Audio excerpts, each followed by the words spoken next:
సిద్ధు వాళ్ళు ఎందుకోసం చేస్తున్నారు అనే దానికంటే దీనివల్ల ప్రజల ప్రయోజనం ఏందో చూడాల్సిందే. ఆ ఎన్నికల ముందు వాళ్ళు చేసిన ప్రయత్నాన్ని మేము తిప్పికొట్టినాం కాబట్టే ప్రజలు కూడా తిప్పికొట్టి 240 సీట్లు ఇచ్చారు కాబట్టి రిజర్వేషన్లు రద్దు కాలేదు, రాజ్యాంగాన్ని మార్చలేదు. వాళ్ళు అనుకున్న 400 సీట్లు వచ్చినుంటే ఈ పాటికి దేశంలో రిజర్వేషన్లు రద్దు అయ్యేవి, రాజ్యాంగం రూపురేఖలు మారిపోయేది, ఈరోజు కులగణన కూడా జరుగుండేది కాదు.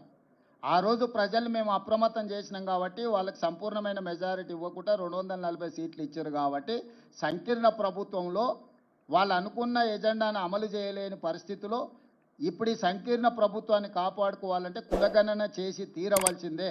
ఎందుకంటే అక్కడ బీహార్లో వాళ్ళతో సంకీర్ణ ప్రభుత్వంలో ఉన్న నితీష్ కుమార్ ఇతరులు ఈరోజు కులగణన చేయాలనే డిమాండ్తో ఉన్నారు.